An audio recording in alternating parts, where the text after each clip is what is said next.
Going on YouTube? Hope you're all having a wonderful day wherever you're at and whenever you're watching this. We are going to take a look at another video by the Exploring series, Exploring the SCP Foundation, SCP-4000 Taboo. I'm told this one's going to be pretty crazy, pretty wild. So looking forward to getting into this and seeing what this one's all about. I have no idea what to expect on this one. So as always, links will be below, down in the description to the Exploring series channel and to this original video without my commentary and reaction. And yeah, I would appreciate you guys going over there, checking out the video, the original video. If you enjoy watching it with me here, you know, consider giving him a like and a sub over there on his channel. We're also doing this reaction live here for my YouTube members, so if you would like to come join in the live reactions and discussions that we have during this, there's a join button down below. You can click that, see if any of the YouTube membership tiers have any kind of interest to you guys, and yeah, feel free to join up. But other than that, just appreciate you guys coming in, hanging out, watching the videos, and we're going to go ahead and jump into another one here. Like I said, this is the Exploring the SCP Foundation SCP-4000 Taboo. So jump in here. SCP-4000 Taboo. Taboo. What is a name? For humans, names are used to identify and refer to a specific entity, whether it be a family member, a country, a beloved pet, or a creepy guy in your neighborhood that lives under a bridge. Yikes. Names have meaning to us, certainly, but they're completely fluid within our society. Names can be changed, unofficially or officially, nicknames come and go, and new names for people and things are invented every day. True. In many parts of folklore and religion. Got some Donnie Darko vibes going on here with the bunny dude, which that was a trippy ass movie, by the way. If you haven't seen Donnie Darko, would definitely recommend it. It's one of Jake Gyllenhaal's earlier movies. Knowing an entity's true name allows some control or power over them, and this concept is often utilized in fictional stories. I'm telling you this because... Isn't that something to do in 40K as well? Like, you know the true name of a demon, you can like possess it or command it or something like that? Something along those lines? Or am I getting some kind of stuff mixed up? I could have swore there was something in the 40K universe where if you know the true name of a demon, you could like actually command it or something like that. Maybe I'm thinking of something else. Anyway, let's continue. Concept is often utilized in fictional stories. I'm telling you this because SCP-4000 is primarily about the power of names and words. And although we often say that words have power, SCP-4000 puts quite a different spin on it. Before we get into SCP-4000, however, I have to first discuss another SCP article, for those unfamiliar with it. And that's one of the SCP-001 proposals, although it's really more of a story than a proposal. We're going back to a 001 proposal. The story is told by one of the O5s, the highest-ranking individuals in the SCP Foundation, and discusses a factory, first built in 1835. The factory was massive, a mile across at its widest, and was built to produce practically anything, while also housing all of its employees inside of it. The factory was built by a wealthy industrialist, James Anderson, who dabbled in certain dark arts, Mr. and Anderson, who cared very little for the safety and health of his employees. People were born, worked, and died without ever leaving the factory, and the conditions were nightmarish, but it continually pumped out satisfactory products for decades. That sounds like some 40K high world shit right there. Eventually, someone escaped, and the president was informed of the situation there, causing him to send in the military. They found unimaginable horrors taking place there, both mundane and anomalous, as apparently Anderson was experimenting on people, and they eventually found Anderson in his office. They hung him with his own entrails, and proceeded to draw and quarter him, followed by burning the remains. That is a hell of a thing to do for like a military task force, you know? Like, let's just we're not going in to arrest them. We're going in to kill them. But not only do you kill them, you fucking cut out his intestines and hang him with it. Like, we're getting a bit extreme there, aren't we? With him laughing and uttering blasphemies the entire time. Yikes, okay. They found a number of anomalous objects within the factory, and the SCP Foundation, as well as a number of other organizations, got their start right there. A decade went by, with the founding members of the Foundation building a city around the factory, and using it as their first site for containment and testing.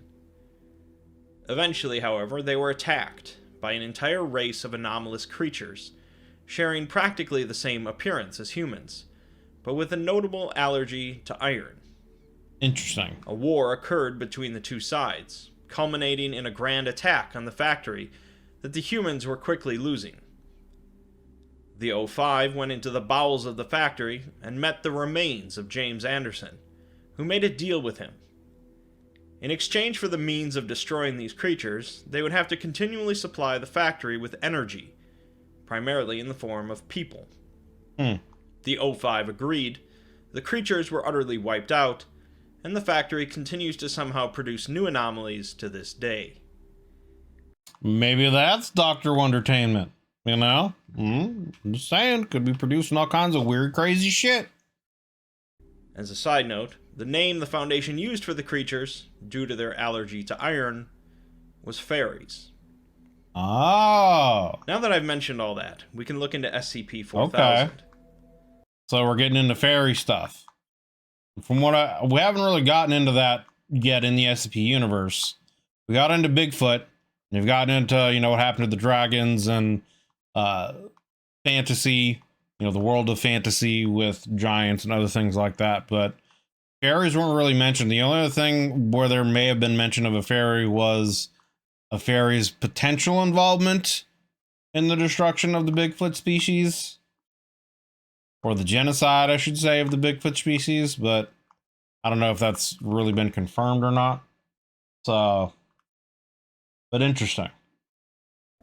To put it simply, SCP-4000 is a forest, albeit one located outside of our normal space and time. There are plants and landmarks and entities within this forest, but most importantly, it's a forest governed by certain rules. These rules are known as nomenclative hazards, meaning they are hazards specifically triggered by names. There are other rules, of course, for safe traversal of the forest, but names hold a special power here. The special containment procedures warn that the forest itself, as well as any entity or landmark within, is not to be referred to by any title, designation, or name. Interesting. I've already broken these rules several times, of course, by referring to it as SCP-4000. Right. A designation not found anywhere within the document. How is that supposed to work? Because, like, how are you literally supposed to identify where you are? Because you could say, like, I'm in the forest. You're identifying that then and giving it a name, so that's a problem. Like, oh. And then, again, with, like, species. You can't identify a specific species and call it anything else. You can't have individuals with like, you're supposed to point and be like, you there. Could that even be considered as giving someone a name? You know what I mean? Like, I don't know.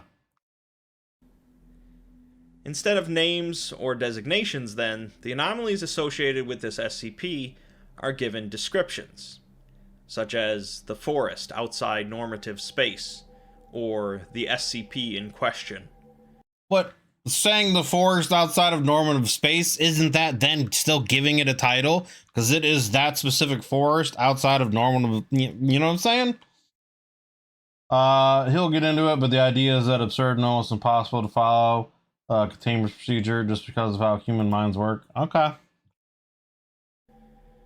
Additionally, none of these descriptions can be repeated, forcing someone discussing the SCP or its contents to continually utilize new language when talking or writing about it. Okay, so you can only describe it that way once.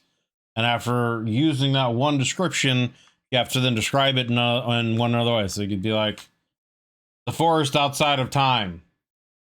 So you say that once, and then The forest that time forgot. You know, that would be another way of essentially saying the same thing, but in a different way. The forest out of time. You know, I don't know. Interesting. If someone breaks these rules, they must immediately perform a recontainment protocol. If they are unable to do so, their next of kin must perform the procedure. So, and then I guess the question also is, like, can only, like, let's say I say it's the forest out of time. Can nobody at all ever refer to it as that same thing ever again? Or is it just like a per person basis?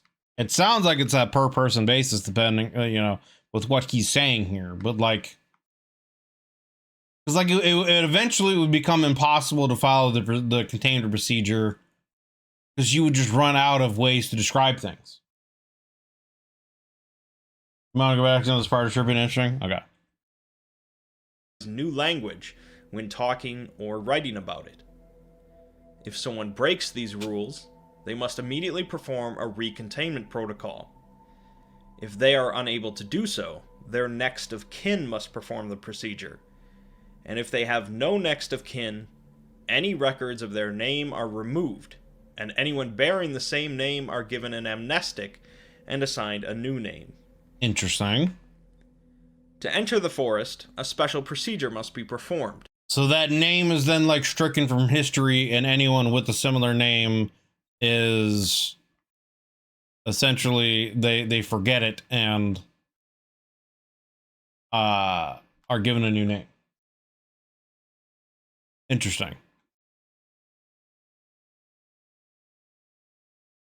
Huh.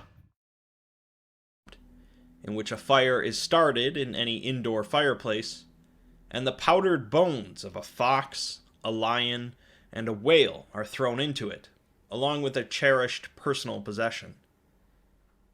Then 3 feathers from a raven or similar bird are held above the fire until they float up the flue, and it burned in an indoor fireplace a new name.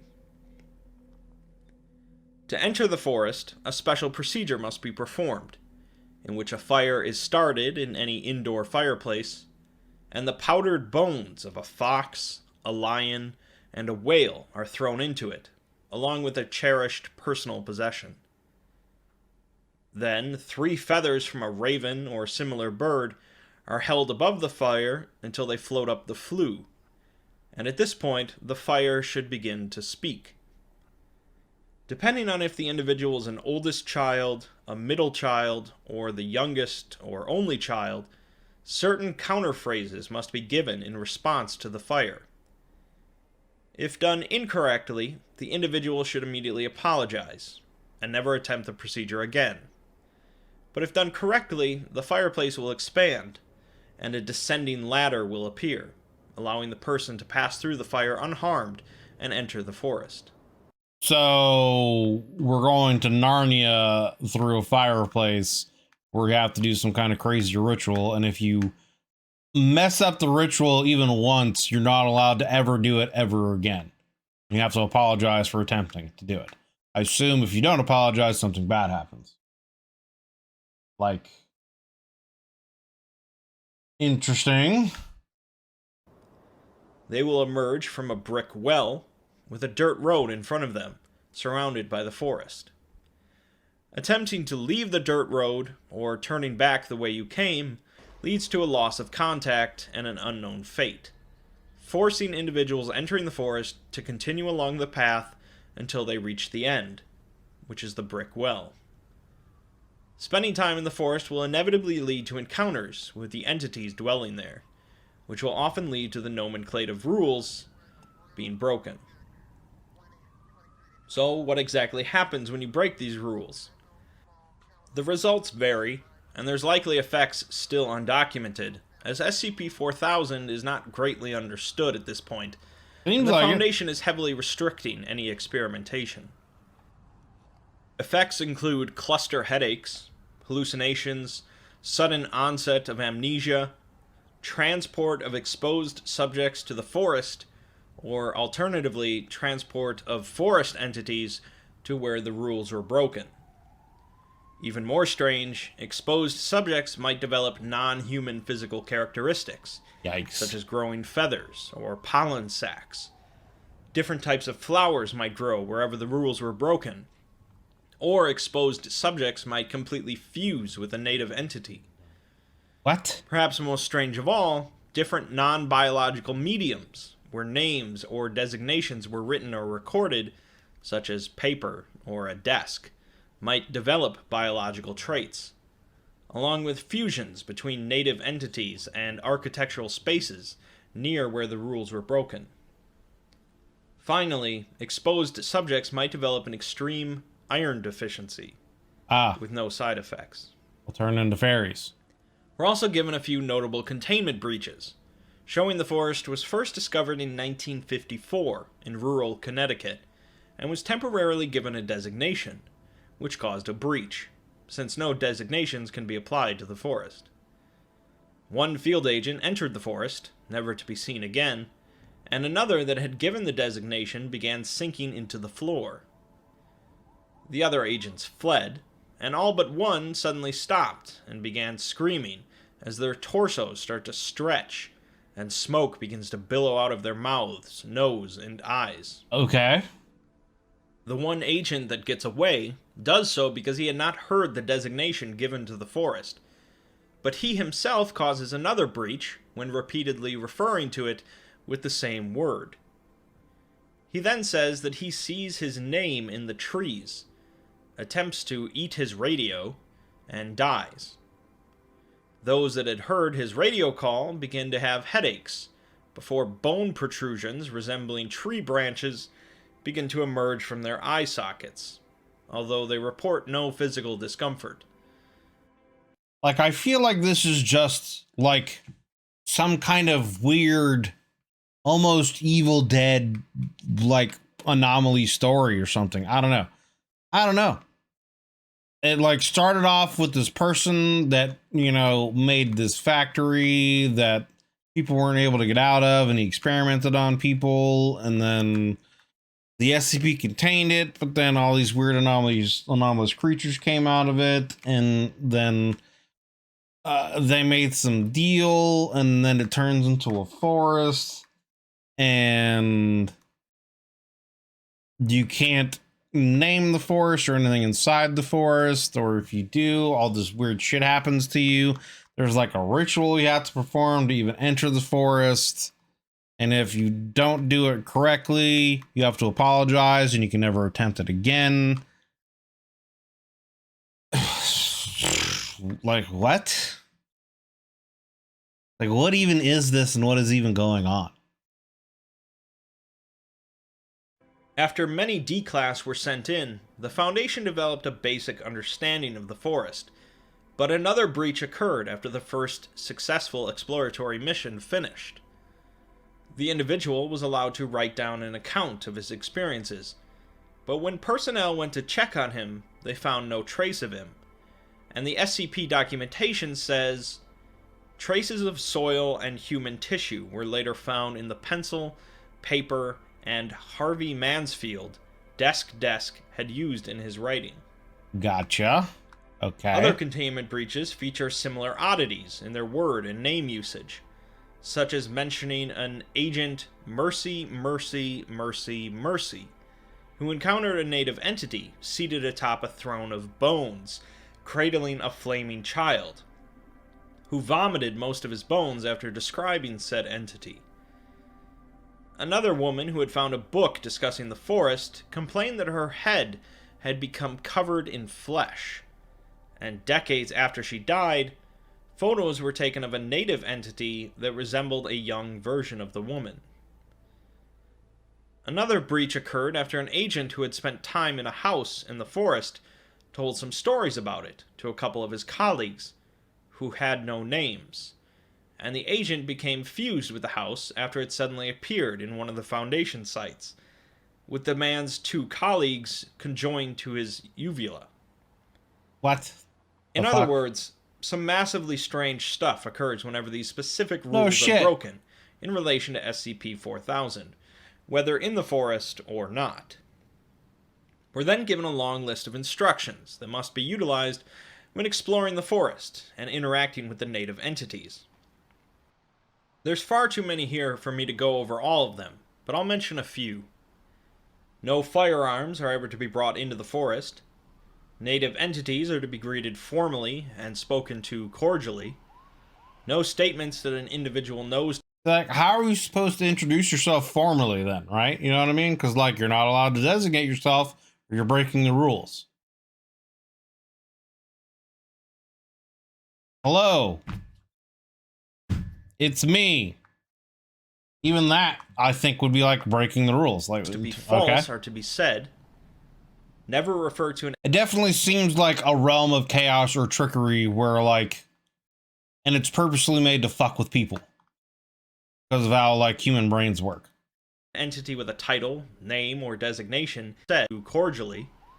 No statements that an individual knows to be false are to be said. Never refer to an entity with a title, name, or designation, even if it refers to itself with one. Additionally, no names, nicknames, code names, or other personal designations are ever to be mentioned in the presence of a native entity. So again, like, you see something or just and they give their name that you can't use it, or are you even able to be like, hey you over there, you're you know, I mean, like, that's not necessarily a name.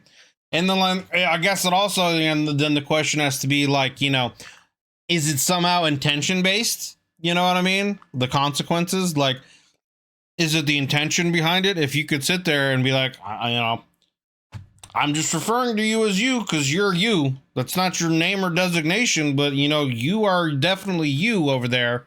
I'm not intending to, like, you know, designate you. So it's like, what? Yeah, Dad, immediately have no opinion. Yeah, for real, dude. For real. I would say fuck this world and just be like, do whatever, man. Y'all are fucking stupid. Like, the username, you're supposed to act like you don't hear it. I mean, great. Sure.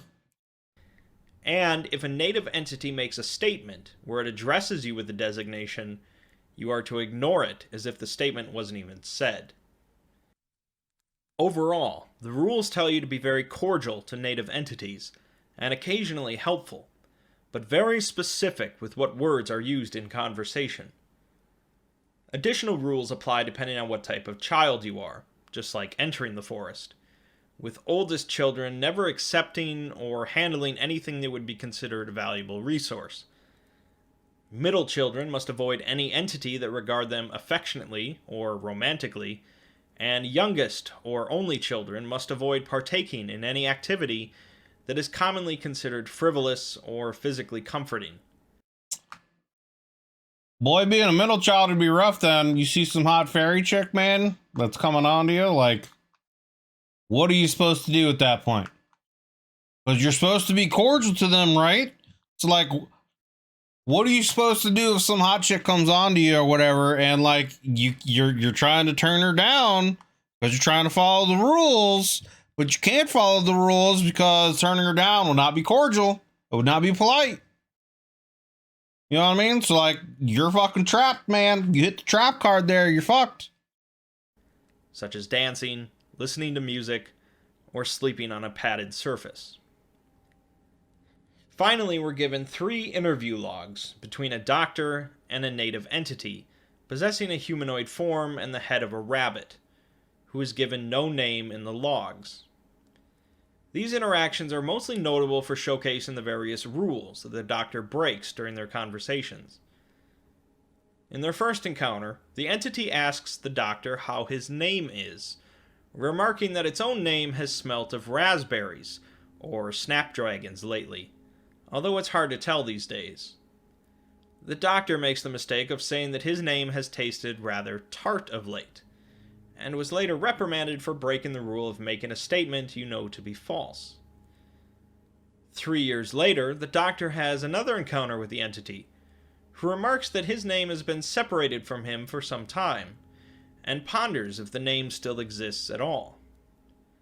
After the doctor tells him how he got to the forest, the entity says that he thought all of their old allies had died out, and wondered if the doctor had a grandfather or other relation that had a lover in the forest.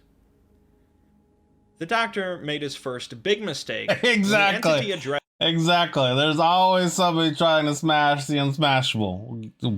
That's like statement of the year right there, Michael. him as fellow doctor relation that had a lover in the forest. The doctor made his first big mistake when the entity addressed him as fellow scholar in a statement that the doctor didn't ignore. 5 years later, the doctor encountered the entity for a third time, and this is where things really go wrong. The doctor meets the entity at its home and is invited inside.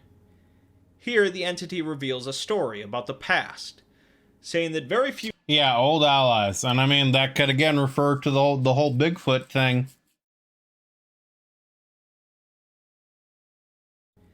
Here, the entity reveals a story about the past, saying that very few in the forest remember it now, but it was born on the other side of the well, and hopes to someday return there. It goes on to say that there was a time when they lived and fought alongside humans, to a degree, and went to war against the factory with humans. Then they were betrayed, and humanity wiped them out, taking most of their lives and all of their names. Some, however, managed to retreat to this forest dimension, which became less of a home and more of a bunker against... So, I mean, that would make sense. The weakness that this Anderson guy instilled in all these anomalous creations is their name. And by knowing their name, you are able to essentially destroy them in some kind of way or shape or form. So they've had to essentially purge their identities, names, etc. in order to exist and, you know, remove that weakness, that flaw, I guess, that was instilled in them. I don't know. Interesting. Genocide. Some, however, managed to retreat to this forest dimension, which became less of a home and more of a bunker against genocide. Here, the remaining entities live, without names, hoping to re-enter the world of humanity.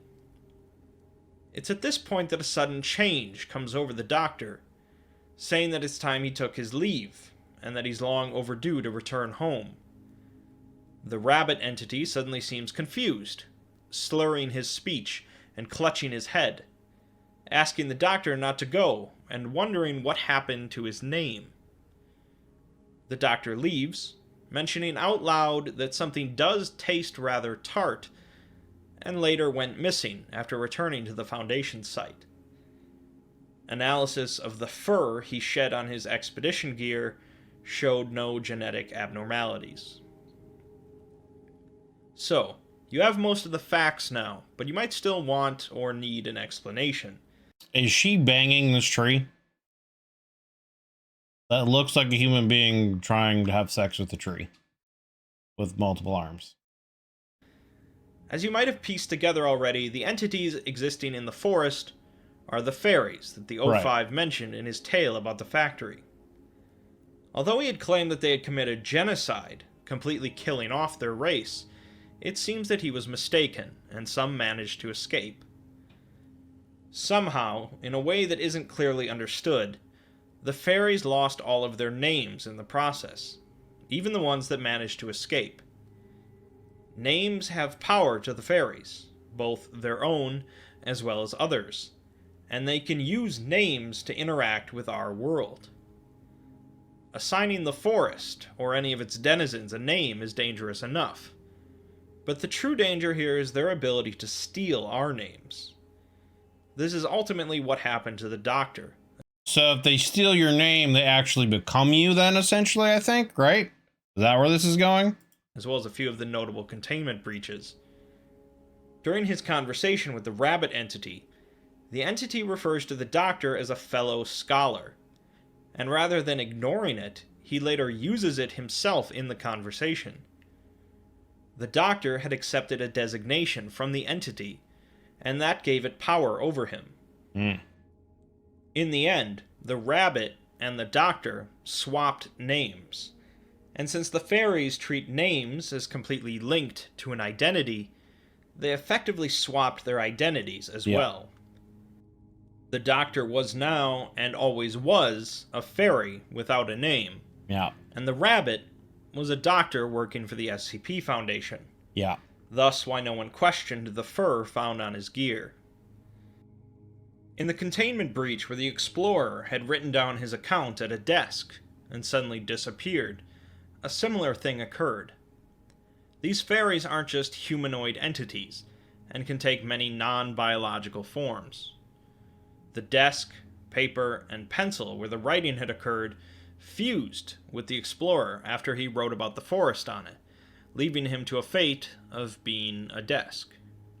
The agent who encountered the hellish entity on top of the throne of bones met a similar fate as he screamed out, "Mercy, mercy, mercy, mercy," effectively giving the entity a name.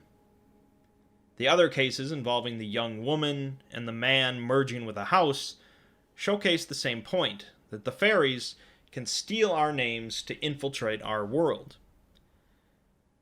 These cases somewhat differ, however, in that instead of a fairy giving a name to a human who accepts it, like the Doctor, these are humans giving names to fairies. Ideally, the Foundation would be able to effectively contain this threat using their current containment protocols. But, as the Rabbit discussed, the fairies were not without their human sympathizers. So, like, I mean, maybe he'll explain it a little bit here, but then, like, if they come to this realization, just don't go there. You know what I mean? Like, it's already complicated enough, it sounds like, to get to this forest or whatever that ritual is, but, like, just don't go there and leave them alone. If they don't have any of our names, and we don't give them any names, they can't affect our world, and we can't affect theirs, and just live and let live. You guys do your thing. You know what I'm saying? And all it would take is one major breach to cause massive issues. SCP-4000 is a very interesting article, as it really combines two different stories into one impressive SCP. Right. The Factory 001 proposal is a popular one, but it didn't really require anything else to be added onto it.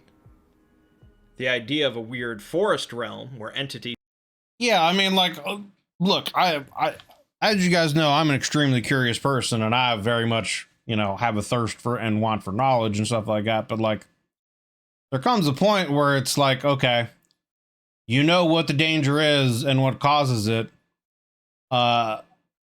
It doesn't really seem like there's much else to really learn from this realm and or any of its inhabitants, seemingly.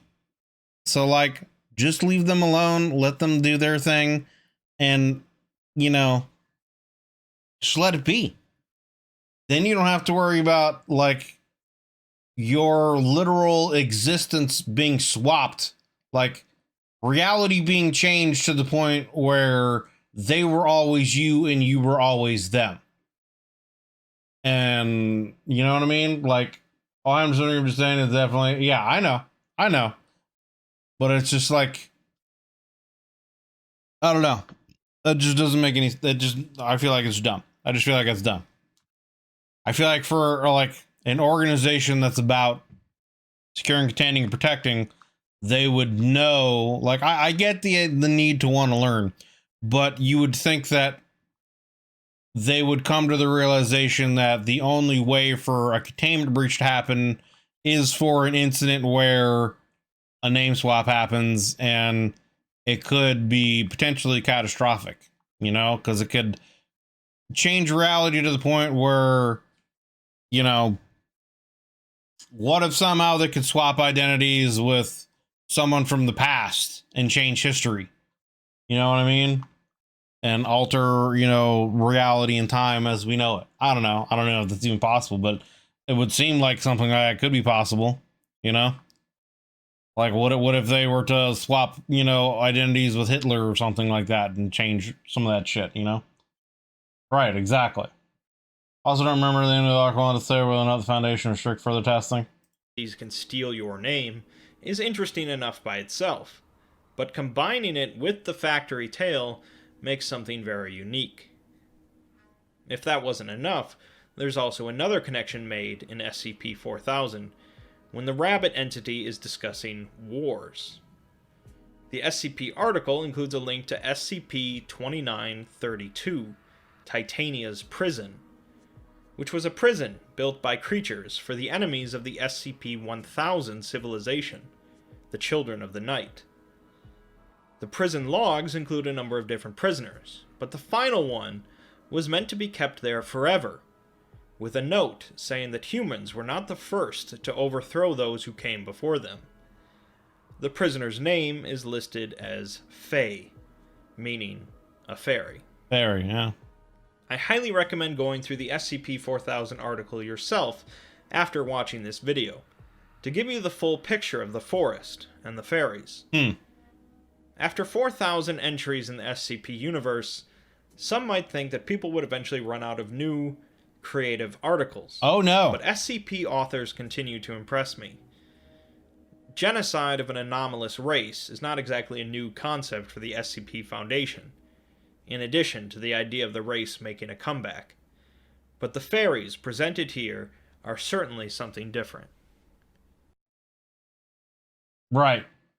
Yeah, the Fae, the trickster god, and all that kind of stuff. Let's see what this quote is here. Native entities often obstruct the trail. Native entities often obstruct the trail which subjects tread, making it necessary for subjects to interact with them to progress. Native entities are sapient and often highly temperamental.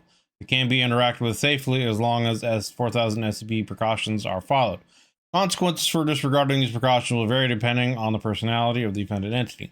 Degrees of retribution encountered by research subjects have included verbal rebuke, acts of violence, and anomalous alteration of the subject's physical, conceptual, or nomenclative attributes.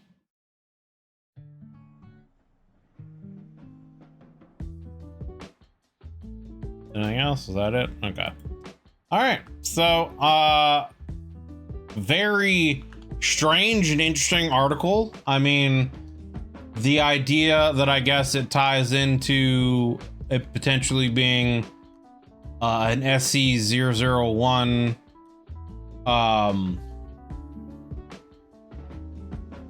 you know, one of the first ones or whatever, with the factory creating these anomalies and this person experimenting on humans, and they created the Fae.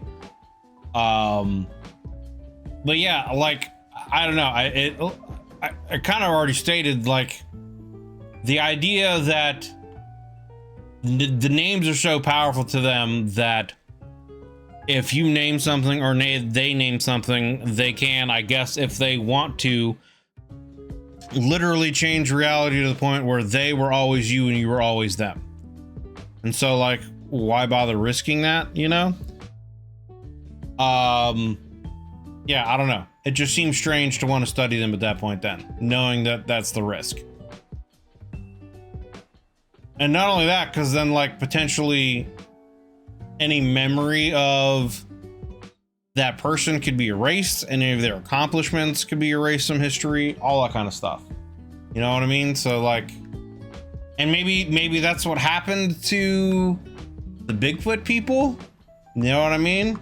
Because they were all wiped out in a single night, and supposedly there was fairy interaction.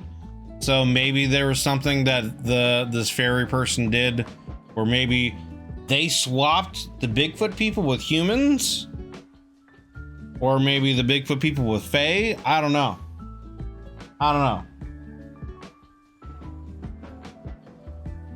Well, I thought the idea was that the person in the factory was creating these anomalous creatures, and those anomalous creatures turned out to be fairies. And then there was a war between humanity and them, and the dude from the O5 Council then went in there to discuss an agreement. He told them how to destroy them, and in return would keep the factory alive and going so he could keep creating things. So, you know, that's what I thought the concept was. He created anomalies, yes, but the fairies are way older than humans in the factory. Okay. It seemed to be, I thought the way, I don't know. from what he was describing, it sounded like these beings that he was creating were iron deficient and were named fairies, Fae.